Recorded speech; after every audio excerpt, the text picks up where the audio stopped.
بسم اللہ الرحمن الرحیم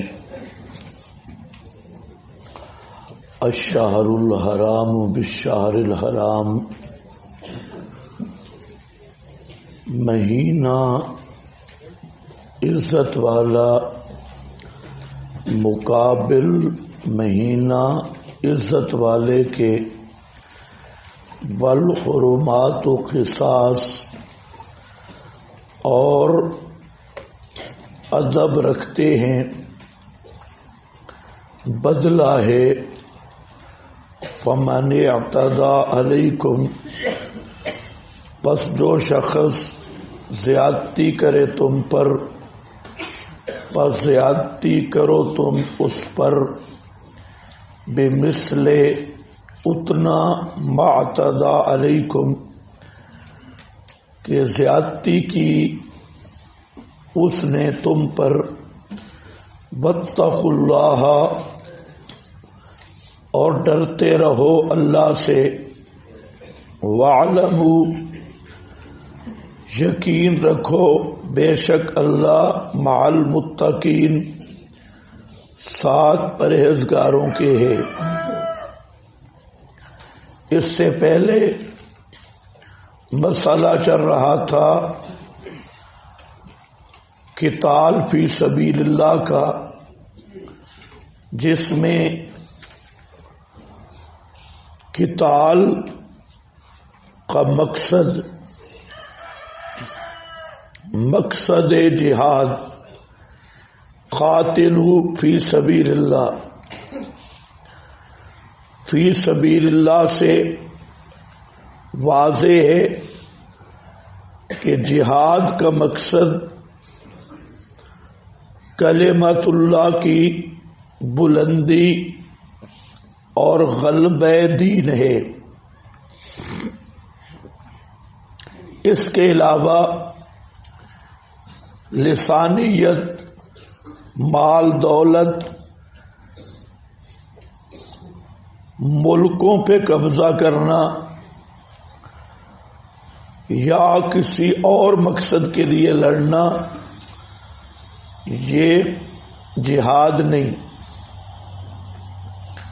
جہاد کا واحد وحید مقصد اعلاء کلمت اللہ، اس کی ماخوذ احادیث جس میں صحابی نے عرض کی کہ لڑائیاں کئی ہوتی ہیں، لیکن اصل قتال جہاد اللہ کی رضا والا کیا ہے؟ یہ بہت ساری روایات کا خلاصہ۔ تو آپ نے فرمایا من قاتل لتکون کلمۃ اللہ ہی العلیٰ فہو فی سبیل اللہ۔ یہ پورا مضمون احادیث کا اسی سے ماخوذ ہے، قاتلوا فی سبیل اللہ۔ تو یہاں اصل مقصد اس کو ذکر کیا، الذین یقاتلونکم ولا تعتدوا۔ اس میں شرائط جہاد کا بیان ہے، اور اس میں سب سے بڑی شرط ہے ولا تعتدوا، زیادتی نہ کرو۔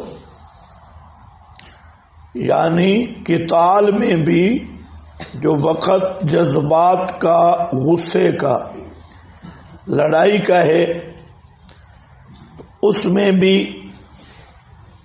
تم اعتداء، اور اس کی وضاحت میں نے کر دی ہے کہ اس کی پوری تفصیل احادیث میں اور قتال صحابہ میں موجود ہے۔ کس کو قتل کرنا ہے، کس کو قتل نہیں کرنا۔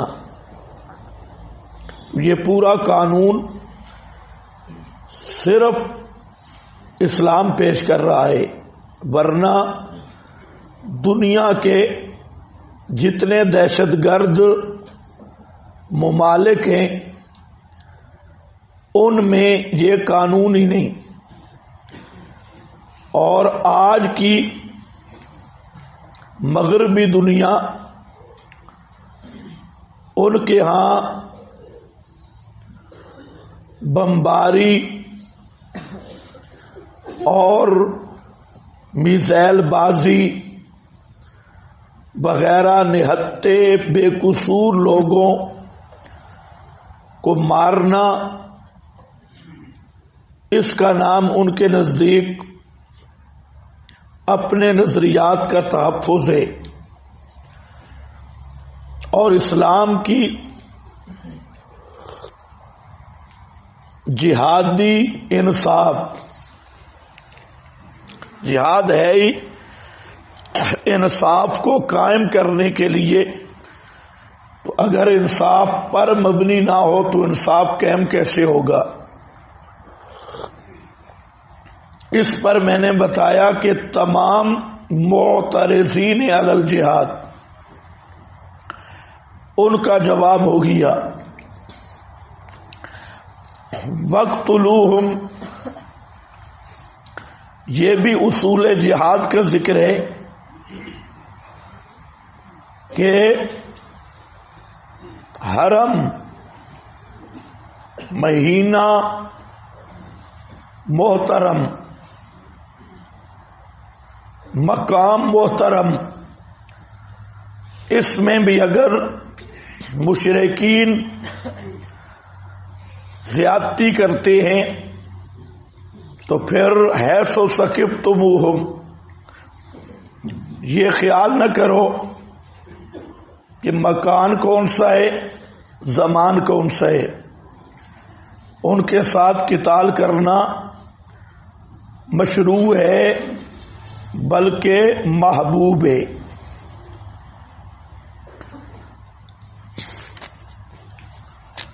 فتنہ کا معنی میں نے بتایا، شرک کا زور، شرک کی بدماشی. تو یکون الدین، غلبہ دین، اقامت دین. اور انہی آیات میں غور کرنے سے پتہ چل سکتا ہے کہ غایت جہاد حتی لا تکون فتنہ، یہاں آپ کو مفسرین کی عبارات میں شرک کا لفظ ملے گا، لیکن میں نے آپ کو بتا دیا کہ نفس سے شرک مٹانا یہ تو اسلامی حکومت میں بھی نہیں. اگر شرک مٹانا تو پھر ذمہ یا جزیہ، تو اس کا سوال ہی پیدا نہیں ہوتا. تو اب جب ذمہ موجود ہے تو شرک موجود ہے، کفر موجود ہے. اس پر بڑی بحث بھی ہوئی. مولانا عبدالسلام رستمی اور محقق علی الاطلاق مولانا خان بادشاہ، ان کی تحریریں بھی دیکھ لینا فتنہ کے لفظ پہ کہ انہوں نے کیا معنی کیا، ان کو کیا اعتراض ہے. بہرحال سیاق و سباق سے فتنہ کا معنی شرک کا زور ہے، صرف شرک نہیں، شرک کی بدماشی اور غلبہ. اور یکون الدین سے صرف پکار نہیں ہے، تو نتیجہ تو ایک ہی ہے، تعبیر میں چونکہ آج کل عبادت اور پکار کو ایک مخصوص معنی میں لیا جاتا ہے مشرکین کے مقابل، وہ غیر اللہ کو پکارتے ہیں، عبادت کرتے ہیں، تو اللہ تعالی کی عبادت اور پکار فوراً ذہن جاتا ہے مشرکین کی طرف، قبر پرست، بت پرست، ان کی طرف، تو یہ بھی مراد ہے۔ لیکن یہاں الدین عبادت کا ایک مفہوم اطاعت بھی ہے، اطاعت تو ہو جائے دین سب کا سب صرف اللہ کے لیے، یعنی غلبہ دین ہو جائے، جو مقصودی معنی ہے، مرادی عبادت سب اللہ ہی کی ہو جائے، تو عبادت میں طاعت حقیقی بھی ہے۔ تو بات تو وہی نکلتی ہے، لیکن تعبیرات کے بدلنے سے ذہن بدل جاتا ہے۔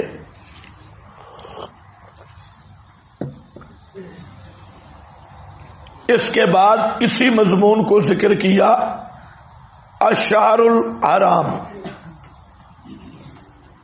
زمان محترم،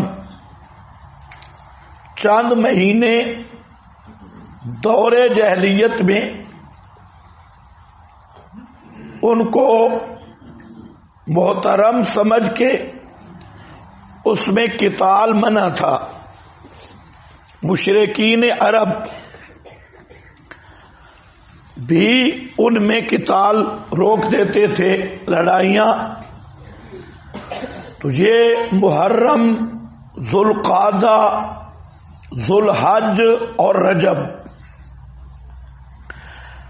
تو یہ عمرہ بھی ذوالقعدہ میں ہوا تھا، اس لیے الشہر الحرام، خدشہ یہی تھا کہ محترم مہینے میں قتال ہوگا، تو فرمایا زمان محترم مقابل ہے زمان محترم کے، بالحرمات، اور آداب رکھنے میں، آداب رکھنے میں، حرمات کا معنی احترام، آداب رکھنے میں، قصاص برابری ہے، یہ ادب رکھنے میں برابری۔ کیا مطلب؟ اگر مشرکین حملہ کرتے ہیں اور وہ آداب کا لحاظ نہیں رکھتے، تو تم بھی پھر آداب کا لحاظ نہ رکھو۔ پر جو شخص زیادتی کرے تم پر، تو یہ ہے مشاکلت۔ پہلے بھی میں نے ذکر کیا، زیادتی ان کی ہوگی، تو آپ جب ان سے بدلہ لیں گے تو یہ اعتداء نہیں ہے، لیکن مشاکلتاً اس کو اعتداء سے تعبیر کیا گیا۔ واتقوا اللہ، ان تمام معاملات میں اللہ سے ڈرتے رہو اور یقین رکھو کہ بے شک اللہ ساتھ متقیوں کے ہے۔ وَأَنفِقُوا، یہ مضمون انفاق، ترغیب علی الانفاق فی الجہاد، اور خرچ کرو اللہ کی راہ میں، اور نہ ڈالو اپنے آپ کو طرف ہلاکت کے۔ وَلَا تُلْقُوا بِأَيْدِيكُمْ إِلَى التَّهْلُكَةِ، جب قسطنطنیہ جو موجودہ استنبول ترکی کا دارالخلافہ ہے، اس کا ابتدائی نام ہے قسطنطنیہ، اور روم بھی اسی کو کہتی ہیں۔ یہ جب اوپر کے ایریے حضرت فاروق اعظم رضی اللہ تعالیٰ عنہ کے دور میں فتح ہوئے تو وہاں کا جو بادشاہ تھا عیسائی، وہ ادھر بھاگ آیا قسطنطنیہ میں، استنبول کا نام بھی اسلام آباد ہے، یہ ترکی لفظ ہے، استنبول کا ترجمہ اسلام آباد۔ اس وقت اس وقت سے مسلمانوں کا زیادہ تر دھیان ترکی کی طرف ہوا، استنبول کی طرف۔ پھر نبی کریم علیہ السلام کی پیشین گوئیاں بھی تھیں، جس میں آپ نے بشارت بھی دی تھی کہ جو قسطنطنیہ پہ حملہ آور ہوگا وہ قد اوجبوا، ان پہ جنت واجب ہے۔ تو سب سے بڑا حملہ قسطنطنیہ پر حضرت معاویہ کے دور میں ہوا، سب سے بڑا حملہ، جس میں مختلف ایریوں سے مجاہدین شریک ہوئے، اسلام کے مراکز سے۔ اور جہاں ایک بات قابل غور ہے کہ جتنے بھی آئے تو ان میں ہر ایک ایریے کا الگ امیر تھا، اور سب پر امیر یزید بن معاویہ۔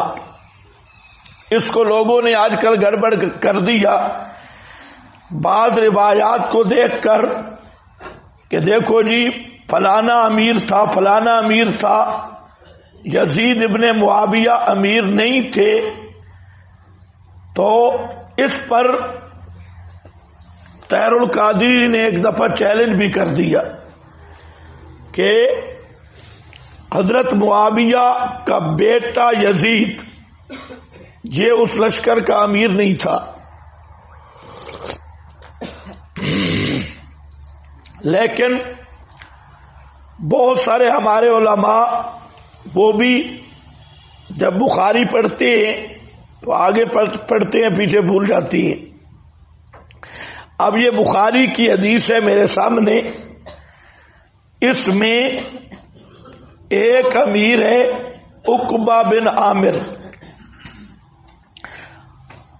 یہ ہے اہل مصر کا امیر، وعلی الجماعۃ فضالہ بن عبید، اور جماعت پر فضالہ بن عبید یہ بھی امیر ہے۔ اس سے بعض نے سمجھا کہ قسطنطنیہ پہ جو حملہ ہوا اس میں سارے لشکر کا امیر تھا فضالہ۔ اس طرح بعض دیگر روایات میں بھی آیا، لیکن یہ بات صحیح نہیں۔ بخاری کتاب التہجد میں وہاں صاف لفظ ہے امر علیہم یزید ابن معاویہ، ان سب پر یزید بن معاویہ امیر تھے۔ اب یہاں کتاب التہجد کے اندر یہ روایت ہے جو مقام نہیں ہے، مقام تو اور ہے۔ اس طرح کی روایات کا امام بخاری نے کتاب التہجد میں یہ لایا سری الفاظ. تو بہرحال یزید اس لشکر کا امیر تھا. دیگر جو امراء تھے تو آپ کو پتہ ہے جنگ میں کئی کمانڈر ہوتی ہیں، ہر کمانڈر کا اپنا اپنا دستہ ہوتا ہے. نبی کریم علیہ السلام کے دور سے آخر تک یہ چلتا رہا. اور ایک کمانڈر اعلی. تو بہرحال وہاں رومیوں کے ساتھ جہاد میں خود صحابی بیان کرتا ہے اسلم ابو عمران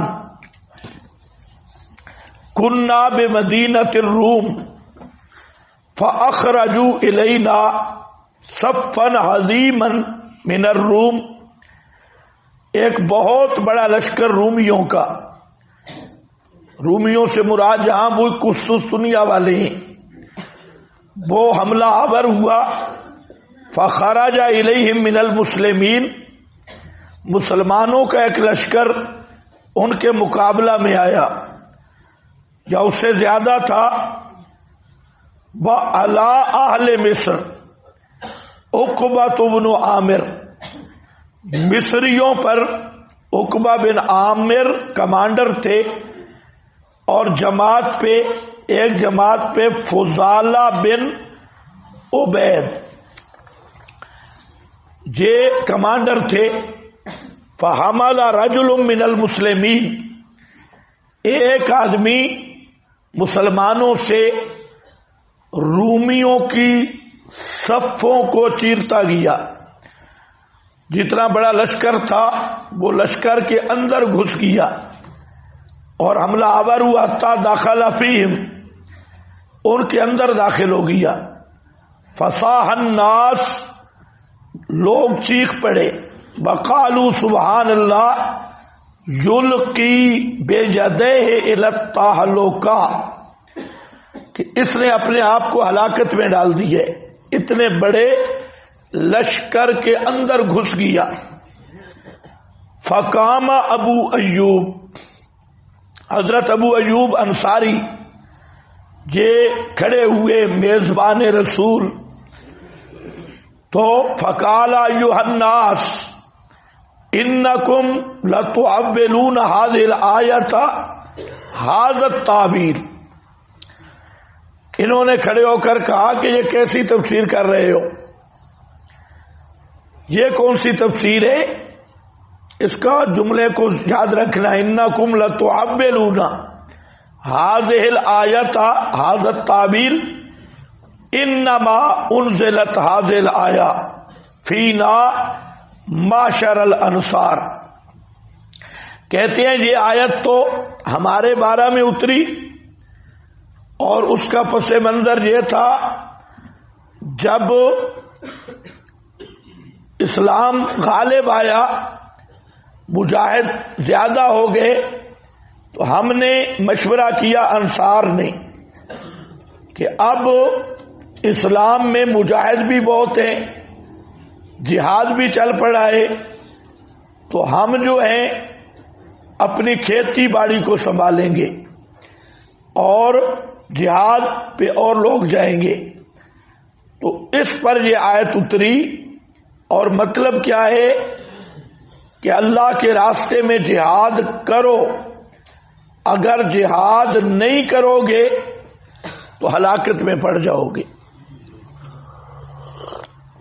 حاصل کیا نکلا؟ بڑے لشکر پہ ایک آدمی کا حملہ کرنا یہ ہلاکت نہیں ہے، جہاد سے رک جانا، قتال سے رکنا یہ ہلاکت ہے. تو یہاں جو فرمایا بھلا تلقوا بأیدیکم الی التہلکہ، اس کے جہاد سے رکنا اور انفاق سے رکنا. یہ بھی بخاری میں موجود ہے، انفاق سے رک جانا. تو اچھا، یہ جو ابھی میں نے آپ کو حدیث سنائی یہ ہے سنن ترمذی، رقم الحدیث ہے 2972. تو بہرحال یہاں پر یہ بات ذرا سمجھنے کی ہے. آج بھی لوگوں کا یہی خیال ہے کہ قلت تعداد اور عدم طاقت اس صورت میں جہاد ہوگا تو اپنے آپ کو ہلاکت میں ڈالنا ہے. حالانکہ آیت کا یہ مطلب نہیں، اس پر کئی لوگ یہ آیت پڑھ دیتی ہیں. تو حضرت ابو ایوب انصاری اس نے واضح کر دیا کہ جہاد نہ کرنا ہلاکت ہے. جیسے آج امت ہلاک ہو گئی، یہی ہلاکت اور ذلت ہے. وَآسِنُوا، آسنو اس کا کیا معنی ہے؟ آسنو ایک معنی کیا گیا احسنو اخلصو، احسان کے دو معنی ہیں. ایک احسان کا معنی ہے جو حدیث جبریل میں ہے، وَعْبُدْ جَعَنْ تَعْبُدَ اللَّهَ كَأَنَّكَ تَرَاهُ فَإِنَّهُ إِن لَّمْ تَكُن تَرَاهُ فَإِنَّهُ يَرَاكَ. یہ معنی. اچھا، میں نے اس کا معنی کیا کہ اس میں اصل ایک درجہ ہے. اس کا یہ معنی نہیں ہے جو معروف ہے کہ گویا کہ تو دیکھتا ہے. اس کا معنی کیا کرتے ہیں؟ کانا کا طرح ہو کہ اللہ کی عبادت یوں کر جیسے تو دیکھ رہا ہے. اگر یہ درجہ حاصل نہیں تو پھر کم از کم یہ تصور کر کے وہ تجھے دیکھ رہا ہے. یہ مانا. تو میں نے جہاں کہا تھا کہ یہ جو ان ہے یہ وصلی ہے اور اس کا معنی ہے وَعْبُدْ رَبَّكَ كَأَنَّكَ تَرَاهُ، اللہ کی عبادت اس طرح کر گویا کہ تو دیکھتا ہے اگرچہ تو نہیں دیکھ سکتا.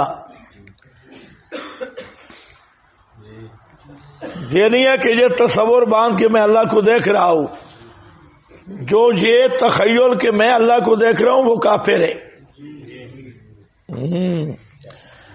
کیوں؟ کہ جب تصور کرے گا کوئی چیز اس کے تصور میں آئے گی نا بھائی یہ اللہ ہے، نہیں آئے گی. وہ جس کو اللہ سمجھے وہ اللہ ہے ہی نہیں. جو تصور میں آئے وہ اللہ نہیں ہے. اور اس نے غیر اللہ کو اللہ سمجھے اس لیے یہ کافر ہے. اس پہ ہمارے پنجاب کے ایک بزرگ ہیں، بڑے بزرگ، اچھے نیک متقی عالم ہیں، وہ بڑے ناراض ہوئے. کہتے ہیں آپ نے یہ کون سا معنی کیا ہے؟ علم ان بسلیہ بنا ڈالا. تو میں نے کہا کوئی نہیں، خیر بن سکتا ہے ان بسلیہ. کہتے ہیں اس سے پہلے واو ہونا ضروری ہے. کوئی ضروری نہیں. خیر توضیح تلوی کا میں نے حوالہ دیا، وہاں ان بسلیہ ہے، واو کوئی نہیں. اس پر وہ کہتا ہے کہ نہیں، توضیح تلوی کون سی آسمانی کتاب ہے. میں نے کہا چلو یہ جو آپ ضابطہ پیش کر رہے ہیں کہ ان سے پہلے واو ہو تب ان بسلیہ ہوتے ہیں، تو یہ کس آسمانی کتاب کا حوالہ ہے؟ توضیح تلوی آسمانی کتاب نہیں ہے. اور ان وصلیہ سے پہلے واؤ کا آنا یہ کس آسمانی کتاب کا مسئلہ ہے؟ تو چلو میں نے کہا آپ کو آسمانی کتاب کا حوالہ دے دیتی. انی اعوذ بالرحمن ان کنت تقیا. اگر کوئی صاحب ذوق ہو اس آیت کو سمجھنے والا، جہاں ان وصلیہ کے بغیر معنی صحیح بنتے ہی نہیں ہے اور واؤ بھی نہیں، تو اس پہ اس کو غصہ آیا. بہت بڑے بزرگ ہیں. تو میں نے کہا اب اس کا معنی بنا ان کنت تقیا. تو اب کہتا ہے اس پہ آپ تفسیر بالرائے کرتی ہیں. مفسرین میں سے کسی ایک حوالہ پیش کرو، ایک حوالہ. آپ اپنا قرآن نکالیں، کتنے حوالے لکھے ہیں؟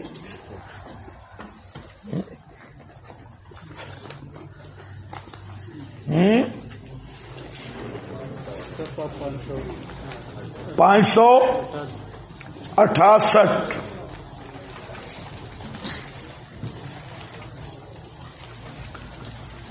انی اعوذ بالرحمن من کا ان کنت تقیا. یہ مولوی مانا کرتے اگر تو تقی ہے تو پھر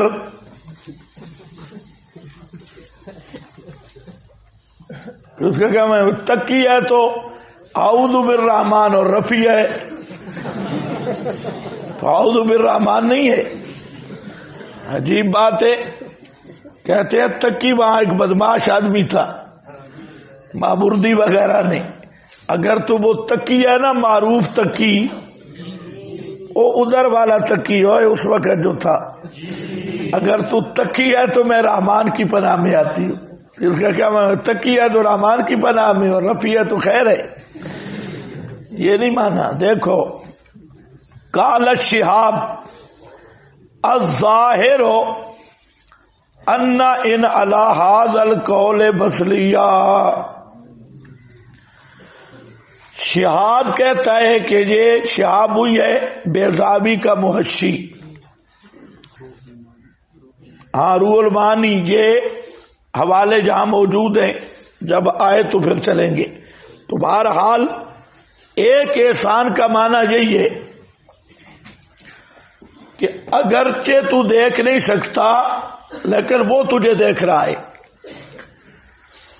اور دوسرا احسان کا معنی آپ نے پڑھا ہے کہاں، جو کبھی نہیں بھولنے والا، من اسلم وجہہ للہ وہو محسن.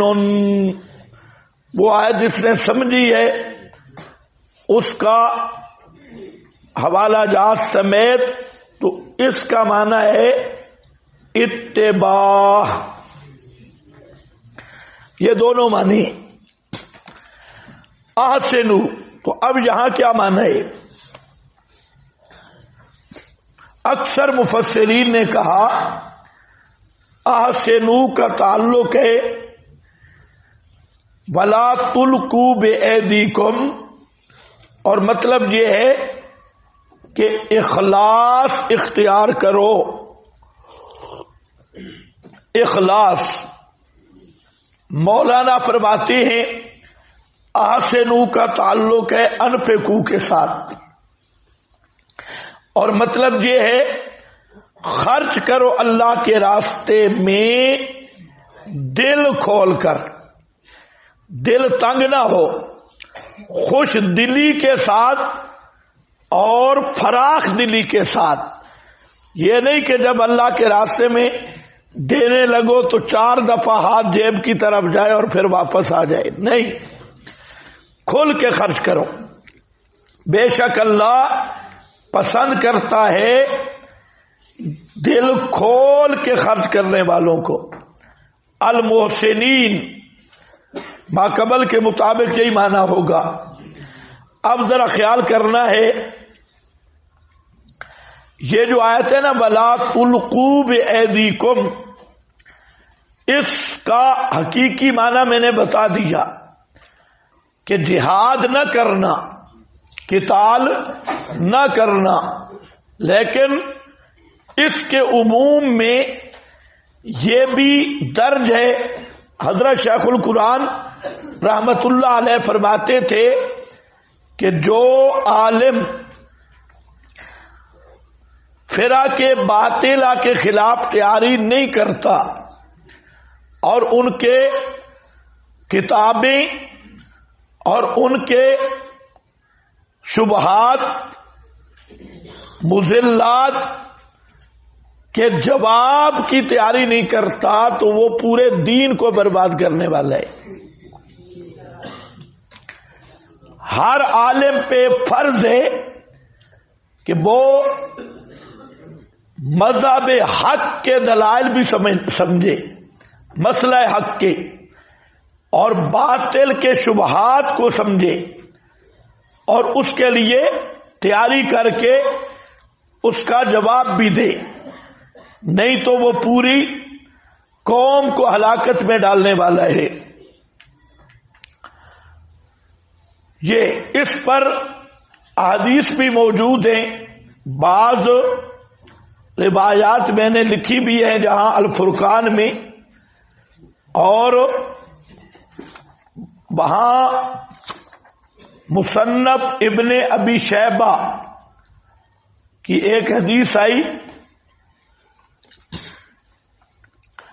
جس میں نبی کریم علیہ السلام نے اس چیز کی وضاحت فرمائی کہ ایک آدمی اختلاف کے دور میں جب فتنہ ہو وہ ابصر بالحق کے، حق کو سمجھنے والا اور باطل کے شبہات کا رد کرنے والا، وہ عالم سب سے افضل ہے، اگرچہ اعمال میں مقصر ہی کیوں نہ ہو، سواد کے ساتھ اس کے اعمال میں تقصیر ہو اور کوتاہیاں ہوں، لیکن اہل بدعت کا رد کرنے والا وہ عالم حق سمجھ کے بیان کرنے والا باوجود اعمال کی کوتاہیوں اور تقصیروں کے